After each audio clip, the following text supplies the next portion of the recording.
During a brief period in DC's history, they tried a thing called Future State, where they gave us 2 months of futuristic stories telling what the future of the DC Universe could possibly look like. And in that was a series of books that they dubbed Future State Justice League. Today we're going to tell you all of those individual stories today. The Justice League first came together, like their predecessors, to fight against a multiversal threat. The battle against a Starro-controlled Darkseid tested their abilities not only as heroes, but as a team. Crisis after crisis brought them together as a team, proving that they were just as powerful as those that came before them. The son of Superman stepped up when the world needed him most. The new Wonder Woman fought to bring peace to gods and man. The new Batman truly saved Gotham. The Green Lantern of a far sector brought the core together. The Flash came out of the multiverse to help solve a great mystery. They stayed behind to help the team. The Daughter of the Ocean took on the role of Aquaman and explored the universe. They are the Justice League. And I hate them! T.O. Morrow shouts as he slams his robotic fist against the table. He begins to cough that he hates the Justice League despite some of the world not accepting them, yet he knows the truth. Ivo interrupts his friend looking at the gathering of the new Legion of Doom. Despara, Amazex, Cobalt Blue, the Screech Owl, the Flood, the Ultraviolet Light. Each of them have their own reasons for hating a member of the League, but now, we won't have to fight them alone, T.O. Morrow cackles. Looking back at the gathering of supervillains, he has discovered a way to defeat the League. Tomorrow, the Justice League will die! And the next day, the Justice League stands in the room where the Legion of Doom held their meeting. Whoa, the Legion of Doom is dead? You want to check the evidence? Wonder Woman asks, but it's Aquawoman who shakes her head. They're not Barry, Wonder Woman. Crime scenes were his deal, she reminds her friend. I think we're stepping in the flood. Ugh, Flash says, shaking their boot. Green Lantern continues to scan the room, ordering everyone to avoid destroying any evidence, but Batman suddenly stands behind her. He steps into the puddle that the flood has become, ordering Flash to check for survivors. It's a matter of seconds before they return, informing the team that the building is clear. I can't believe that they left the Hall of Justice like this. What wrecked the place? They ask. John looks around the hall, remembering when he used to visit as a young boy, before he was Superman. He tells Flash that the team had got too big, and that someone used their secrets against them. It's what led to the Justice League Charter. All new rules, the mandatory secret identities, no fraternization, no sharing our true lives, he explains, and Andy nods, telling about how her mom and dad brought her to visit when they were part of the team. So many good memories. I hate seeing it like this, she says as she stares up at the old statues of the Justice League. The League steps outside to the shouts of their adoring crowd. Flash running around quickly, taking hollow selfies with everyone, but Green Lantern hasn't stopped working yet. She looks at the team and tells them to take off so that she can get her job done. It's been a while since I've had an interesting crime scene, she explains. The team begins to disperse and John asks Batman what he thinks about the growing team. But when he turns back, the Dark Knight is gone. The more things change, he sighs, but Yara finishes the sentence. The more things change, she says with a smile, holding up a hot dog for Superman. Come on, have you ever had a hot dog at 1,000 feet? Best in the city, she tells him. They fly above the city and John begins to talk about growing the League. But Yara stops him, reminding him that they all decided that the new rules made things safer after what happened to the old League, so that we'd be a smaller, tighter team and only be together when we were really needed. The Justice League used to be more than a team. John sighs, but Yara points out the city and shows John that they saved the world, that things are better now. Remember, Superman, your father was the man of tomorrow. You have to be the man of today, she tells him and leaps off the building. Meanwhile, at her home in Amnesty Bay, Andy cooks her dinner while informing her parents that the Legion of Doom is dead. They tell her that if she ever needs to talk or needs their help, she just needs to call. Okay, love you, bye, she tells them, quickly ending the transmission when suddenly there's a whoosh of air in the room. How many times do I have to tell you to be careful? She tells Flash as they appear on the couch. Why? Will the king and queen be mad that you're hanging out with someone from a different Earth? Flash asks. They tell her that they were just checking to make sure that she was okay after today. And Andy nods, sitting down with a bucket of popcorn, reminding Flash that they aren't supposed to be hanging out. That's a rule made by the old Justice League that we should have left in the dust, Flash tells her with a smile. Andy opens up her mouth and tells Flash that the rule is meant to protect them as they feed her a piece of popcorn. But why do you break the rules for me, princess? They ask with a smile, when suddenly the beeping of the light's perimeter alarm interrupts them. The Flash speeds outside to find Superman and Wonder Woman waiting. "We need to talk," Superman says simply. Meanwhile, over at the Hall of Justice, Green Lantern discovers who killed the Legion of Doom. She puts out an alert to the team with her ring, beginning to tell them who killed the Legion. "Hey, Joe," Superman calls as he descends upon her. "Superman, since when do we use real names?" she asks. Meanwhile, at the lighthouse, Andy and Flash are confused.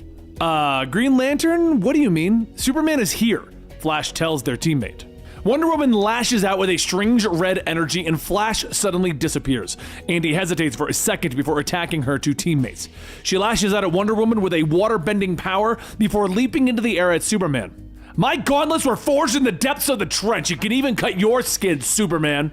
She snarls as she lashes out at his face. She rears back in shock as she sees a pale white skin beneath it though, the wounds healing up almost immediately. Suddenly Wonder Woman is there attacking Andy with red energy again, and with a flash of light, Aquaman is gone. Meanwhile at the Hall of Justice, Superman floats down before the Green Lantern. "What did you find, Joe?" he asks, and she drops down into a combat stance knowing that it was Superman who killed the Legion. She launches forward with an attack, commanding her ring to scan the imposter. Scans show that this is Superman, John Kent, the ring chimes. Joe tries to hit him again, but Superman holds up a box and hits her with the red energy, and she disappears. "The Green Lantern is taken care of, report in," Superman commands, and throughout the world, the Justice League is being taken care of by their own team members. Superman falls, Batman and Wonder Woman, and at the Hall of Justice, the League suddenly appears through a portal. "I hope the League enjoys the hell that we were trapped in," Batman tells his team, and Wonder Woman and Flash look at Superman asking if it was wise to kill the Legion. "They freed us," the Flash reminds them. Superman smiles as his image shifts in Morse, and the others drop their own disguises, and suddenly, the Hyper Clan stands ready. White Martians that journeyed to Earth in the guise of heroes. Their plans of world domination were destroyed when the Justice League stomped them. This time, though, we'll just be the Justice League. Come on, let's save the world, their leader states as he shifts back into Superman and the team takes flight.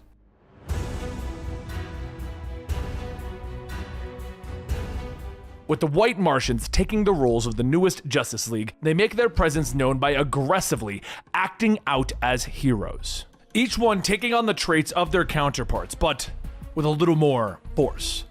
One night upon returning to the Hall of Justice, the fake team brings in a couple of humans for their experiments, and one member of the Hyper Clan asks how long they're going to continue this ruse.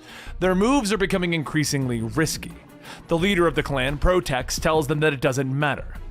They have what they need. Too many times have they let the Justice League control their fate. They tricked them into believing that they were human and then locked them up and banished them. With the real Justice League gone, these so-called scientists will finally give them what's theirs: the world. A few members of the clan state that this is all unnecessary. The humans believe them to be the Justice League and they worship them for it. Maybe they could find happiness here. But as the Martian finishes, Protex blasts them away, turning them into a smoldering pile of ash, stating that they are owed vengeance. The Justice League must pay. Meanwhile, over on a scorched world, Superman says that he thought that the Phantom Zone was banned. Green Lantern says that her ring isn't picking up anything from the archives. The only thing that she can tell is that the air here is extremely toxic. Anything that tried to live here would die in a matter of days. Superman then tells her, "That's the scary thing. We have no idea how long those imposters were acting as us. Our rules of keeping everything separate and never knowing each other's real lives let that happen." Batman calls out that arguing won't help them. "We have to find a way home now." Flash laughs. "That's rich coming from some guy with no powers. What help are you going to be on another planet?" Aquawoman tries to manipulate the nearby water, but as nothing comes, she says that there's nothing out there. This planet is just fire into ash. Wonder Woman then yells that she found something, and everyone hurries over to a pile of rubble that once used to be homes, and they see something written on them. Both Superman and Green Lantern look at it, realizing that it's Martian. Aquawoman then says that she cut the fake Superman. He didn't bleed. And when she was a kid, she heard that the Martian Hyper Clan attacked. The punishment was more brutal than anything that they had tried before, and she overheard her parents arguing about the punishment. Her father felt that it was too cruel, but she never heard what that punishment was. But now she knows. They sent them to a world made of the thing that white Martians fear the most: fire. Green Lantern begins to scan the carvings, asking if the Legion of Doom had a white Martian. These carvings, they looked more like a blueprint, a way to enslave humanity if they ever escaped. They really need to get home. Aquawoman then asks, how does she know that they aren't white Martians and this is some kind of trap? Batman tells her, Green Lantern's ring can't be replicated by white Martians. Aquawoman, you failed your aquakinesis, which feels convenient. But really, it's Wonder Woman, Superman, and Flash that I'm worried about. As white Martians, they can easily replicate there. Superman asks, what are you doing right now? Who are you to question anyone? You have no powers, which would make you the easiest to pose as. Hell, you have kept your identity secret from everyone. Batman asks, how did your father revealing his identity to the world work out for him? As the two begin to argue, Green Lantern pushes them apart, stating that they get it. They're big boys. The white Martians can fake some of their powers, sure, but there are other ways that they can show them who they really are. Green Lantern looks at Wonder Woman, saying she bites her lip when she's stressed, like when Superman and Batman started to argue. And Wonder Woman says that Green Lantern uses more elaborate constructs when she's feeling cocky. Superman only ever talks about how he wanted the League to be like his dad's, where everyone knew and hung out with each other. And Superman looks at Batman, telling him. And sometimes Batman starts humming to himself when he fights, like he's giving himself his own fight scene music. Flash then says that Princess Andy talks in her sleep, and Superman laughs. Princess Andy? Guess some of us really know each other. Batman then says that all of these things a telepath could know. Talking about feelings does nothing to get them home. He then turns to Flash, telling him that they aren't even from this world to begin with. How can they prove that they haven't been a Martian all along? Flash moves their fingers, stating, wow, it's nice to know that we still don't trust each other, but how about this? I can feel the vibrational frequencies of this world. A white Martian can't do that. This Earth, it's not Earth 0. The vibrations are off. We must be on a new Earth within the multiverse. Batman says that's very convenient to tell them now. But Aquawoman draws her blades, telling them to back off. Flash says that they should be able to give them part of the Speed Force and possibly get them back to their world by jumping frequencies. All they have to do is run. Meanwhile, back on Earth, Protex begins to set the last piece of his machine in his Martian form, and one of the other Martians asks why he isn't in disguise. Protex laughs, stating that today is the end of humankind. Wanted to dress the part. With our Martian technology combined with the new Hall of Justice, we'll be able to connect our minds to every human on this world. They'll revert to their primitive state, perfect for enslaving. We'll be seen as gods! But at that moment, there's a crack of lightning as the real Superman leads the League out of Flash's portal, yelling, surprise! HyperClan, right? Protex shouts, no! We were so close! Don't let them steal our revenge! Wonder Woman flies in, hitting the Aquawoman Martian, telling her, I'm not a fan of hitting my friends. As Superman asks, wait, we're friends now? Aquawoman swings, asking, how do I know which one's the real Green Lantern? And Batman tells her, the one not using the constructs! The Flash begins to spin around with Superman punching him as Superman shouts, it's him! Flash stops, realizing their mistake. We're sorry. But the Martian Superman blasts him, telling him, tricked you! Wonder Woman then jumps onto the Martian's back, wrapping her chains around his neck. Yeah, and you just gave yourself away. Green Lantern gets ready to attack Flash and Batman and asks, what was my first relationship in the city enduring? Batman tells her, Zine of the Cliffs, by the streaking ice. Who could forget a name like that? And Flash tells her, yeah, we're friends here. Green Lantern then hits them both with a construct variation of the real Batman and Flash, stating, wrong. He never told that to the League. Only mind readers would know that. Batman then stands over the reverting Martians, telling everyone, good job, we defeated the Martians. But Superman grabs him as his eyes glow. You didn't hum! The Batman Martian reverts back. Please, we surrender. Just don't send us back to that hell. Inside of the hall, both Flashes attack one another as Protex's machine begins to activate. Aquawoman rushes inside, asking which one does she attack, and both Flashes yell, we're the real one, but we're running out of time. One Flash shouts, do it now, princess. Aquawoman says fine and attacks the Flash. Protex was mimicking and the real Flash asks how did she know? And Aquawoman says that only one person calls her princess. Now help smash the machine. Protex gets back up screaming that this isn't over. Tomorrow belongs to... But before he could finish, Batman hits him with a flamethrower, telling him tomorrow belongs to justice. So a short while later, after the Martians are taken away, Superman tells everyone, good job. Since the mission is over, we can all head home. I guess I'll see you guys later. Green Lantern flies up telling him, wait, maybe we could all grab some dinner. Superman asks, what about our identities? And the Green Lantern tells him that knowing each other better helped them out today.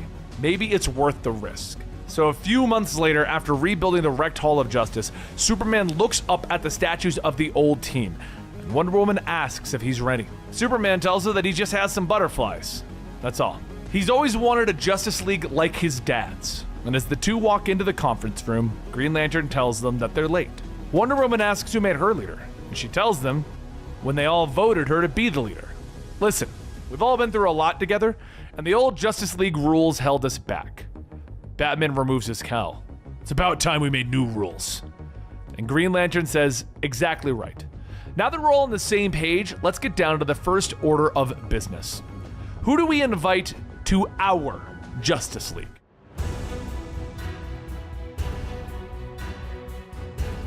Two men stand around a burning oil can. They discuss how the sunset looks different today, and one man nods, telling him that it's all the pollution in the sky. Nah, that's what they want you to think, the other tells him, and he explains that the blue sky is merely a glamour, a fake that people behind the veil want you to see. The real color shows the feelings of the world for that day. The old man looks at the sky, seeing how it looks like a bruise, knowing that something awful must have happened. Aren't you supposed to be blind? His friend asked.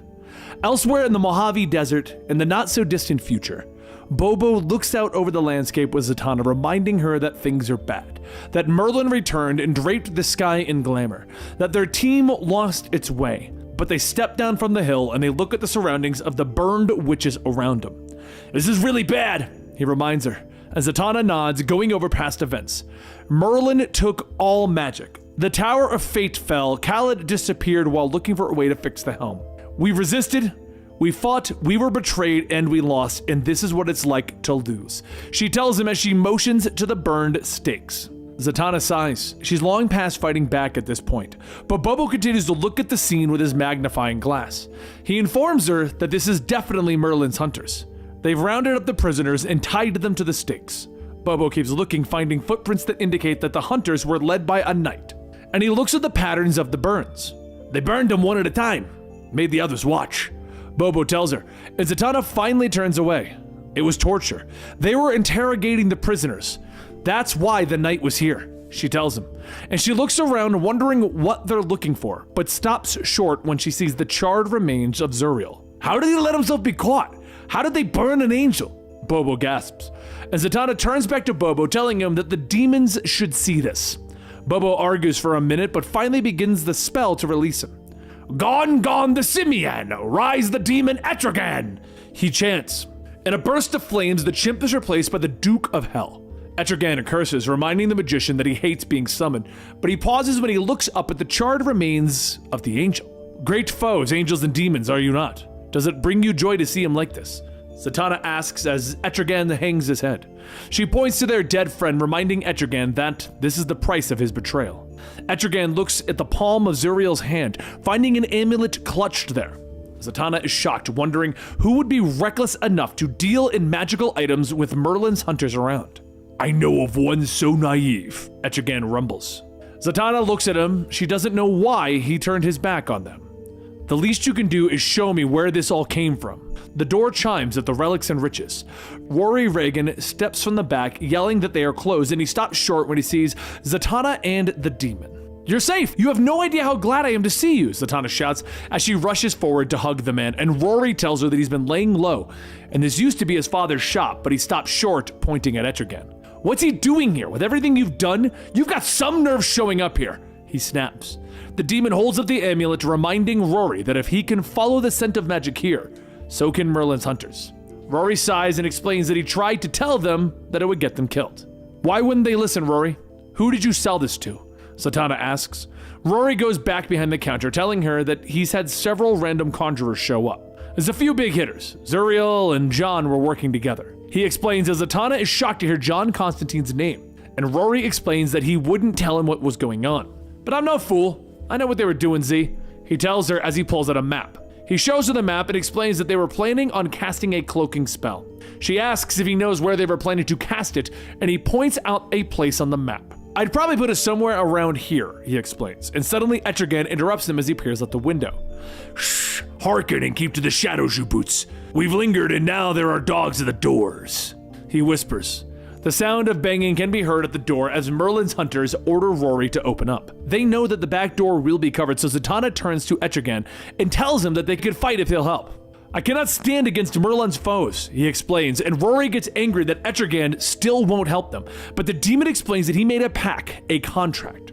My pact is nothing about aiding others. There is yet a way you could fight your way out, he explains, and Rory stares at him for a moment before realizing what he means. No, anything but that. He leads them downstairs and explains that Ragman's suit has a mind of its own, that it hungers for souls, and after it ran out, he kept it chained in the basement gathering dust. Don't make me do this, please, he whispers, but Etrigan reminds him that he is the Duke of Hell and has many souls.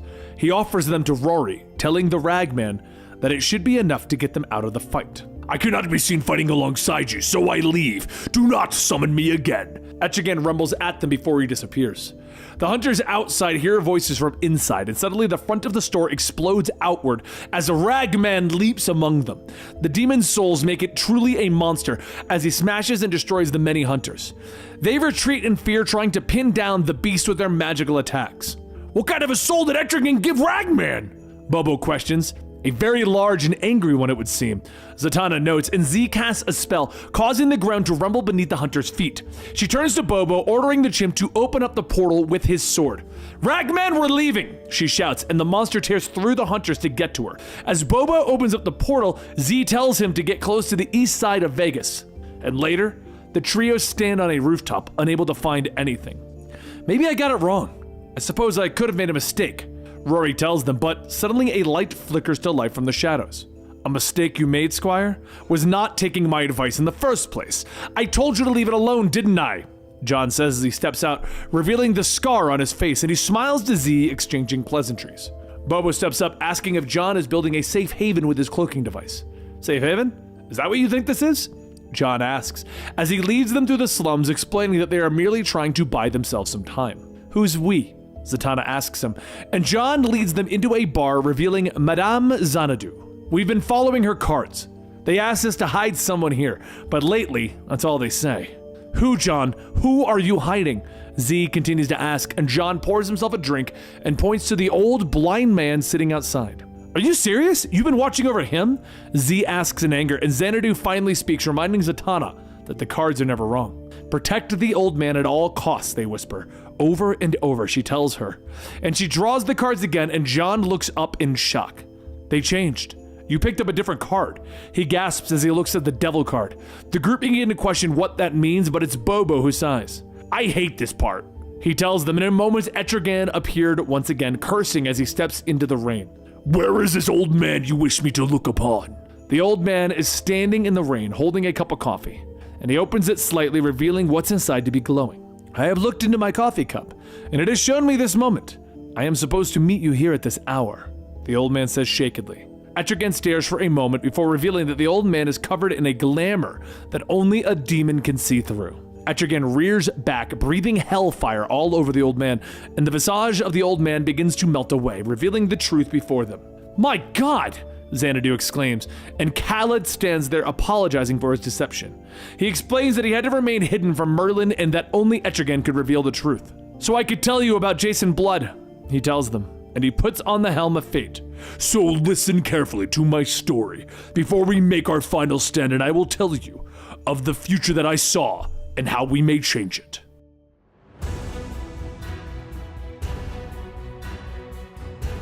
Khaled tells everyone that it was many years ago, while he was seeking a way to fix the damaged helmet of Dr. Fate, that Merlin attacked the Tower of Fate.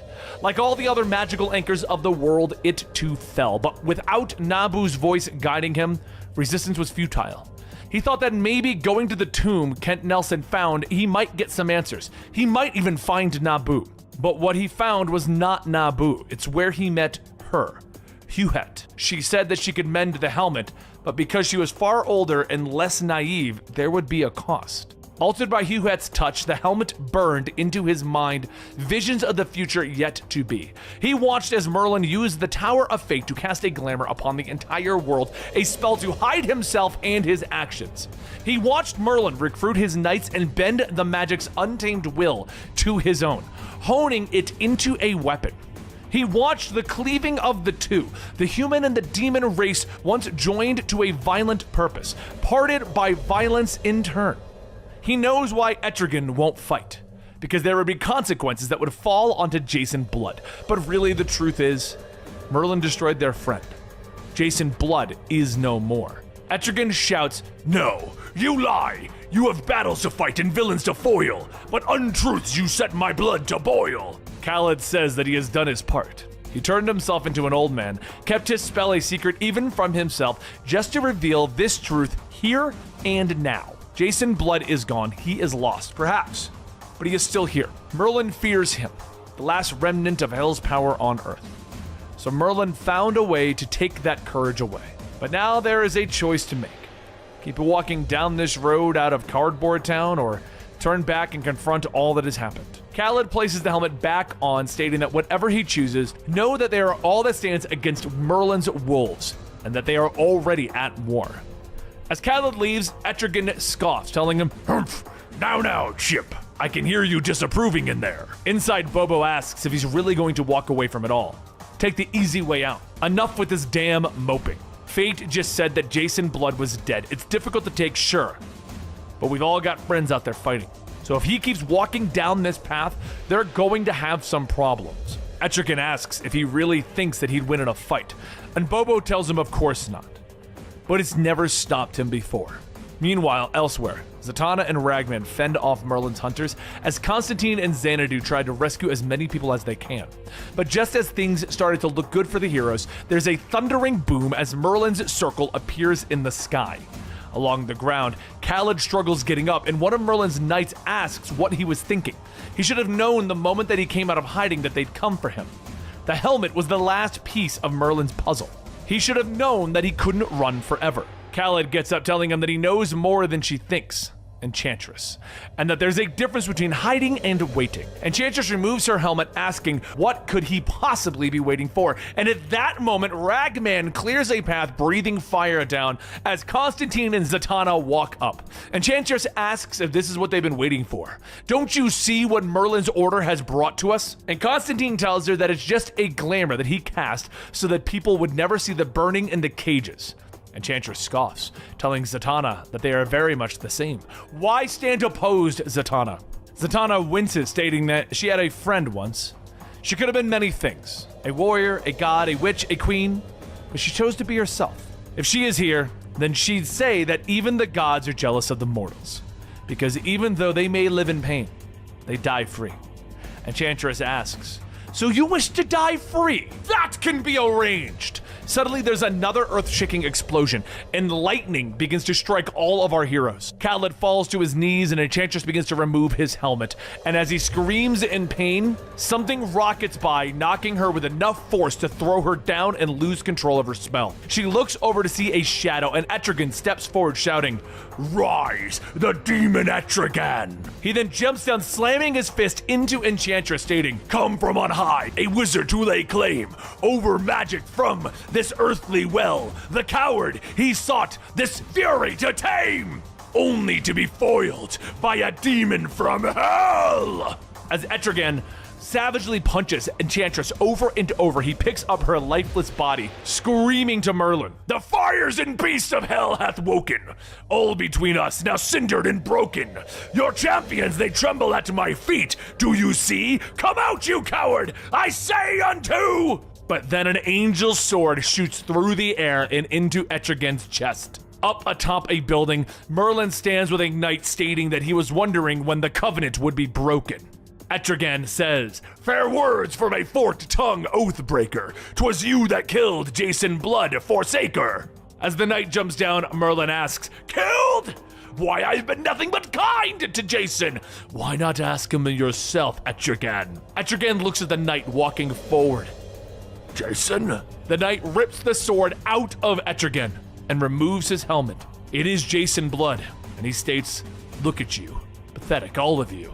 The honorless trickster, an illusionist tethered to an evil she cannot kill, a sorcerer who hid at the first sign of peril, a coward who fears the power of his own suit, and a demon who deems himself a hero. You tried and you failed.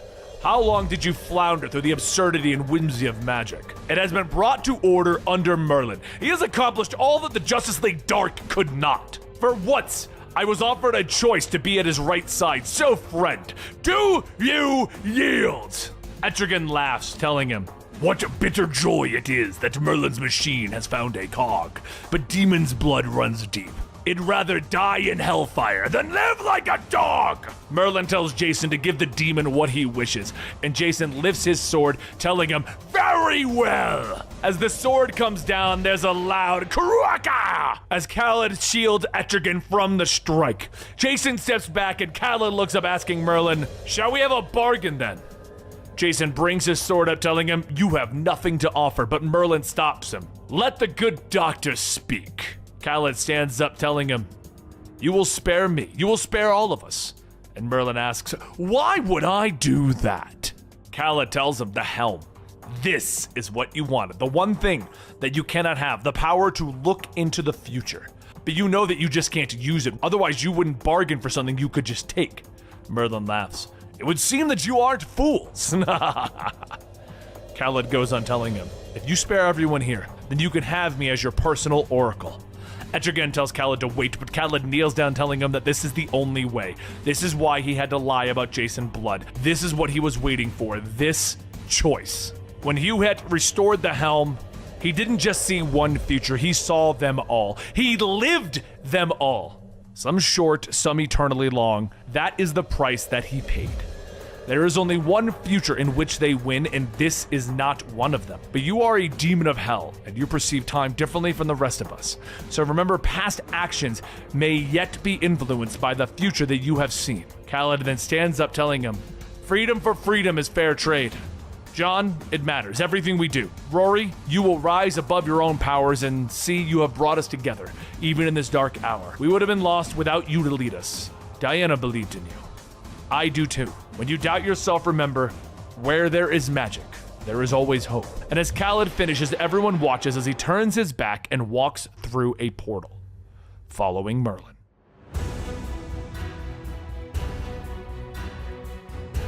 Neptune. Jackson Hyde surges forward in the water, the strange-like creatures right behind him. He's almost at the surface when the shark grabs him by the foot. There's no escape, Earth spy! The guard shouts in the shark's back, but Jackson whirls around, punching the shark mount in the face. He keeps going. He keeps pushing. He keeps seeing the light of the surface just ahead, when suddenly he stops, a look of shock on his face. Impossible. He whispers, and he begins to laugh as the guards grab him and drag him back into the blackness of the deep. Later, he's held in chains before the head of the prison. The alien creatures regard him with dark eyes. 300 failed attempts, and yet, something is funny, prisoner 31814. Jackson looks at him darkly. Jackson, my name is Jackson Hyde. I'm the Aquaman, he tells the warden. The alien is taken aback, and all of his time there, Jackson has never given his name or his rank. Everything's changed, Jackson explains, telling the warden that he wants them to know before it happens. Because she's out there. She's coming. It was 6 years ago that Jackson was floating in the water. The destroyed ship floated nearby, smoke trailing in the sky. He awoke sharply and moved to find Andy. As they floated together, Jackson reminds her that he ordered her to stay back while he dealt with Black Manta. Yeah, because you fighting your psycho dad has always been so great for us, Andy snaps. Jackson gets angry, pointing out that Andy never follows his orders, never takes his training seriously. Maybe it's you, Jackson! Maybe you're not Aquaman and you never will be, she shouts. She gets angry, her eyes begin to glow. The sharks begin to circle around them and Jackson is shocked. Andy suddenly stops though, becoming ashamed of herself and swimming away. Jackson chases after her, asking why she didn't tell him that she could talk to fish like her father. But Andy looks at him, explaining that she can't talk to sea life. She controls them. There's a big difference, and I hate it when it happens because it's wrong, she says. Jackson stops her, telling her that he isn't judging her, but he's trying to keep her safe. When suddenly their conversation is interrupted as they realize that the water is changing around them. Now they're floating in a sea of green. They swim to the surface, shocked to see that the sky is pink above them. What is happening? She asks, fear creeping in her voice. Go back under. Look for something you recognize. Jackson orders her, and as they swim beneath the surface, they realize that none of the sea life looks normal. I don't think we're on Earth anymore. At least not our Earth. Jackson tells her. Jackson continues his story, but the warden interrupts him. Remarkable, you and your apprentice discovered the confluence, the one great ocean that connects all time and space. I do wish you talked more candidly from the very start. Could have greatly improved your time here. Time passed and Jackson and Andy found themselves on a beach. They had passed through 7 worlds so far.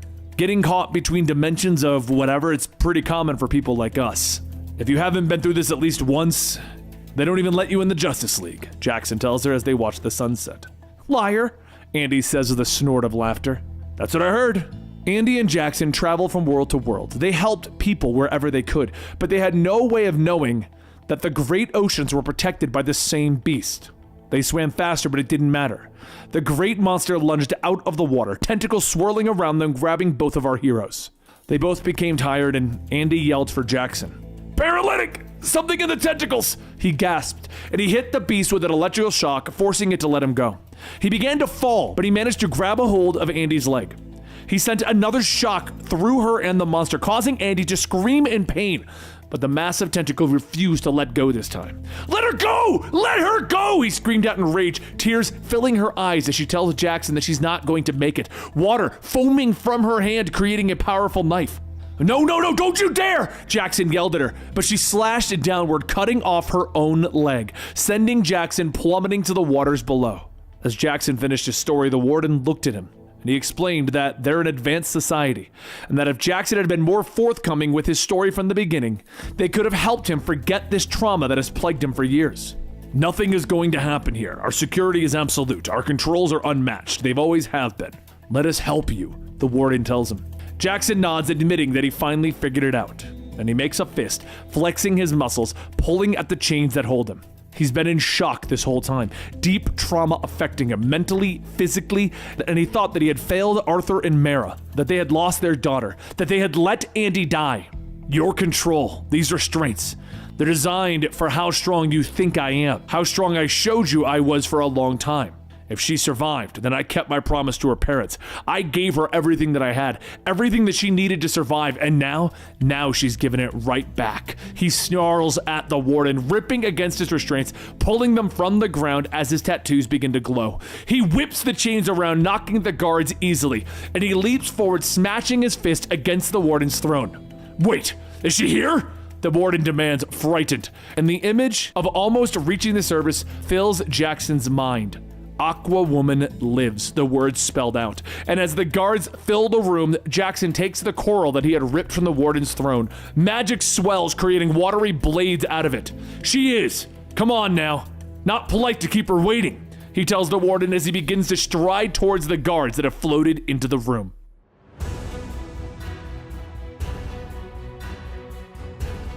"6 years ago, Aqualass washed up on the shore of a strange island, blood continuing to pour out where she cut off her left leg.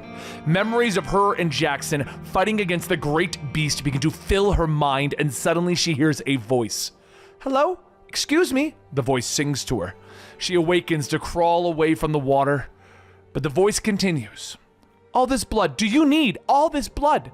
The school of shining fish sang to her. She screams in pain as she reaches for what remains of her leg, and she begs the fish to help her. Help me, please? She gasps at the fish, but they shake back and forth within the water.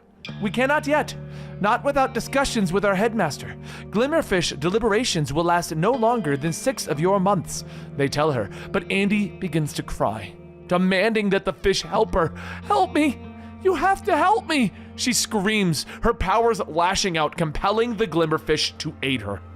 One of them suddenly leaps out of the water, altering its state and transforming into a new leg for Andy. Shocked, she flexes her new toes, marveling at how the leg feels like her old one. Return our brother to us! Leave this island at once! The school of glimmerfish demand. Andy stands on her new leg, explaining to the fish that she didn't mean for this to happen. And she promises that she will return their brother after she finds Jackson. We will not permit this! You will not survive here without our aid, the school informs her. Well, my brother is Aquaman, and he taught me everything that he knows. So I'm sorry, but I probably will. The first lesson was hunting. Jackson told her that she shouldn't rely on her powers to survive, so he showed her how to create a bow and hunt for her food. Her first attempt failed, bringing forth laughs of triumph from the glimmerfish, but finally she completed her task. There is no moment in which your survival is deserved, the fish tell her. The next lesson was desecration. Jackson taught her that not everything had to be a fight. She tried to come to an understanding with the glimmerfish while she built her shelter, but they did not wish to listen, still demanding that she return their brother. The next lesson was how to fight. Jackson knew that Andy should know how to defend herself, and the strange frog-like pirates arrived to try and take her things. But Andy told them that she wasn't defenseless. "Hands off my stuff," she snarled as she knocked one away. The next lesson was perseverance, and Jackson knew that one day she would be exhausted, that she would have to push through. Andy stared at the tidal wave that swept towards the island. She pushed out with her powers, straining to protect her shelter, and when the wave passed, everything was destroyed. "Okay, fine, I'll go, whatever," she sighed, and Jackson taught her that there was always a time to retreat. As she swims from the island, the school of glimmerfish follow her, still demanding that she return their brother. She turns on them, once again explaining that what happened was an accident. "Then leave him here with us. Leave him here with his family," the fish ask her quietly. But Andy shakes her head. "When I find my brother, I will bring yours back, I swear," she promises, and she continues to swim through the great ocean. Day passed into night. Andy slept while floating along, and her leg, it began to talk. It told her that she'll never make it, and Andy yells at her leg to stop. When the day passed, she finally spoke directly to her leg. "Hey, glimmer leg fish thing. If you tell me why I keep shifting from world to world, I guess you can talk." And the fish explains that she is traveling through the confluence. It explains that the confluence is alive and that Andy is controlling it subconsciously. It is taking her to her brother in the best way that it knows how. So for 5 years, Andy travels through the confluence. She rides sharks while strange apes chase her through a great forest. She fights alongside the frog pirates. She wrestles giant cats. And finally, she stands on a rock amidst a great ocean. Finally, she has arrived, and she can sense that Jackson is trapped within the prison beneath the waves. "I'm going for him. Tonight," she tells her leg. That night, they swim down beneath the ocean, and she is flanked on all sides by strange sea creatures that call this place home. The prison's defenses are no match for them. The piranha-like fish easily make their way past the wall guns, devouring the guards that they come to. The giant sea creatures attack the walls, shrugging off the defenses, eating any who get in their way. And inside, Jackson continues to fight his way through the guards. "I'm not going back this time. You want to stop me? You better go all the way." He snarls at them as he kicks another in the face, and one of them stuns him from behind, dropping Jackson to his knees as electricity pours through his body. The others gather around, continuing to shock him as the power goes out in the prison, but the glass shatters above them, and Andy leaps into the chamber. Jackson gasps with a smile, and the water pours into the chamber with Jackson wielding it to throw the guards away. He looks at his friend, shocked at how much Andy has changed. "Have you been here the whole time?" Andy asks. And Jackson nods, explaining that they thought he was a spy from Earth.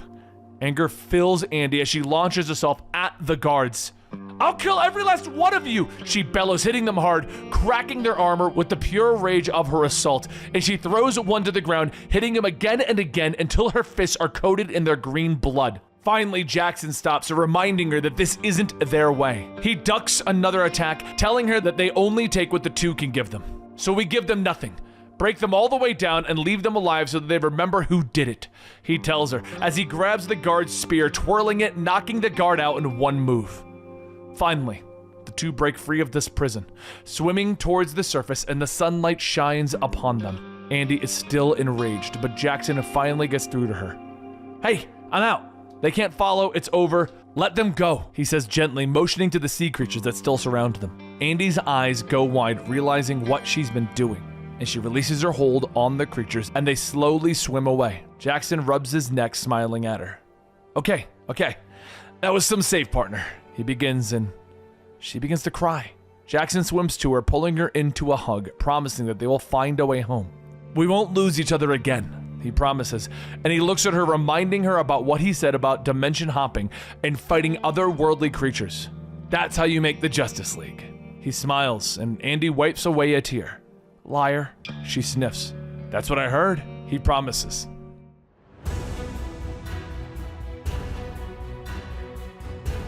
Inside the Checkmate headquarters, somewhere in the Swiss Alps, the Thinker continues to move the various units of Checkmate around the globe. But suddenly the room is filled with Team Flash as various speedsters use the Rogue's gadgets to take down Checkmate's guards. Avery throws several of the stun tops, quickly knocking the guards out, while the others flood into the chamber. Barry nods, aiming Captain Cold's gun to create an ice wall and stop the Thinker from escaping, but the Thinker turns, revealing that he is the Calculator and has recalibrated the Thinker's helmet to be way more powerful. He uses his advanced mental powers to hold all of the speedsters in place. This doesn't add up. Checkmate knows you speedsters lost your speed, but how? And we know that you've been stealing weapons from your enemies, but why? Suddenly, a spectrum portal opens up behind him and Impulse is there, yanking the helmet off of his head. And we know you talk a lot, Impulse jokes. The young speedster riding the spectrum over to the other Flash is proud that they finally have the tech to save Wally West. Barry nods, telling the others that it's time to go, but what they don't see is the Calculator pull a device out of his pocket. Max tries to hit him with the weather rod, but Calculator's device shoots out a laser beam that hits the spectrum slide that the bar is moving on. The spectrum shatters like glass, shards piercing through Bart's skin in seconds. No! Barry screams as he cradles Impulse's dead body. I wasn't fast enough. Max gasps. The room is suddenly flooded with Checkmate's soldiers as the Flashes quickly escape. Later, Barry sits at his lab, continuing to tinker with the Thinker's helmet. He knows the others are in the next room, wallowing in their own misery and pity about what happened to Bart. But he can't let that stop him now. Something in the Speed Force changed the Wally that he knew. Something made him hungry. He took the speed from Barry and the others. He killed Wallace West. It has been 5 years since Wally killed Wallace. But Barry refuses to give up hope. He will find Wally. He will save him from whatever is turning him into the monster that he's become. Finally, the helmets are complete and he begs them. Barry dives through the snowy night in Central City, finally arriving at Avery's apartment. The group is there watching the TV report about a speedster that is killing people. Have you heard, Barry? This has to stop. Max and Jay agree. Avery tells the Flash as she lets him in. The older men sit on the couch, nodding their agreement that Wally's terror needs to end, but Barry shakes his head, telling them that there is still hope. Wally is inside whatever that thing is, and I believe that he is signaling for help. He tells them a story of when he was Kid Flash fighting against Captain Cold by himself. But the first Flash fact that he had to learn was that sometimes you just need to stall until help arrives. I think our Wally is stalling for backup. Why hasn't he killed us yet? So Barry comes up with an idea. Using the Thinker's helmets, they should be able to overpower what's going on with Wally and get into his head. Find out how they can help him. Everyone nods, and they put their helmets onto their heads. In Fuji, Japan, Wally is a blur of emotion as he attacks a group of super beings. The Flashes can see him, though. They're practically standing right there as Wally continues to fight. They're in his mind. Wally, stop! Jay shouts as they watch their old friend go in for the kill, but Wally reaches out, sucking the life out of the villains. Suddenly, a ghost of Wally appears near them. No! He screams, and they all turn to the apparition. Wally tells them that he can't be stopped, that it's using him to kill, and Barry needs to just stop him. The rider of the apocalypse. I am Famine, Wally screams. He's lost his marbles, Barry. But Wally explains that he's been hiding his mind in the Speed Force. You did good stalling, Wally. Backup's here. We'll work together to stop this, Barry tells his young friend, and Avery questions whether Wally can reconnect to the Speed Force, but the young mind shakes his head. No, he'll find us, so he'll drain us, Wally tells them, and the group tries to come up with ideas, but they're suddenly interrupted as Jay cries out in pain. The group turns around to see the physical version of Wally holding Jay by the throat. He could reach us on the psychic plane? How did he know? Max shouts, and Wally turns to them, an evil smile on his face. I've known the whole time that you were here, but I could not resist letting Wally fuel your despair, stall you, while I feed on you, evil Wally tells them. The others can feel themselves being drained by the smiling, evil version of Wally, of Famine. Barry rushes forward and he simply passes through the man, and with a flash of lightning, Jay is suddenly drained by the monster. The others can feel his energy dissipating as Wally continues to smile, and he continues to feed on them, but finally he decides to throw them all away. Suddenly they're pulled free as Irish removes the helmets from their heads, Avery and Max managing to awake, though they're both damaged. The group cradles the body of Jay Garrick. His spirit was broken in the psychic realm, and his heart gave out. Tears fill Barry's eyes. He couldn't save Jay. He couldn't save Bart. He couldn't save Wally. He knows what he has to do next, and he storms into the next room, opening up the vault that has become his lab. Weapons and gadgets from villains that he has fought over the years line every available space. He has to stop Wally before whatever consumed him destroys the world. I have to stop Wally for good, Barry whispers.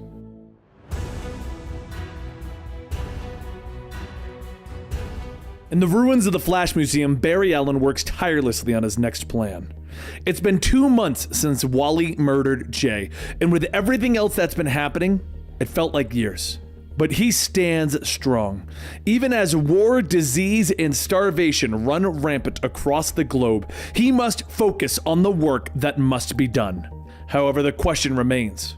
Are they racing towards Armageddon? Is Wally an instrument of this apocalypse, a tool of famine? No matter the answer, Barry knows what must be done. To end all of this madness and death, he must stop Wally West. Though there is reason to believe that Wally is still in there. The conspicuous murders of known criminals, the sparing of most innocents, the evidence tells him that Wally must be influencing the thing in control. There is still hope to save him. What's left of him, at least. So now, without the Speed Force, he must focus on science. Science reveals answers. Answers build hope. So he focuses on the task at hand. Questioning what he's become is a pointless distraction, though. Pushing through the heartache of Bart, pushing through the failures of Jay, forgetting the disease that took Max. Don't imagine what happened to Iris. And for what he's about to attempt, he will try not to imagine all that will happen to him. That is why, before confronting Wally, he will have to leave a journal behind, a record of all of his experiments, to maybe inspire others to fight the impossible. However, as Barry transmits the data from his ring to the computer, he leaves, not seeing that the transmission failed.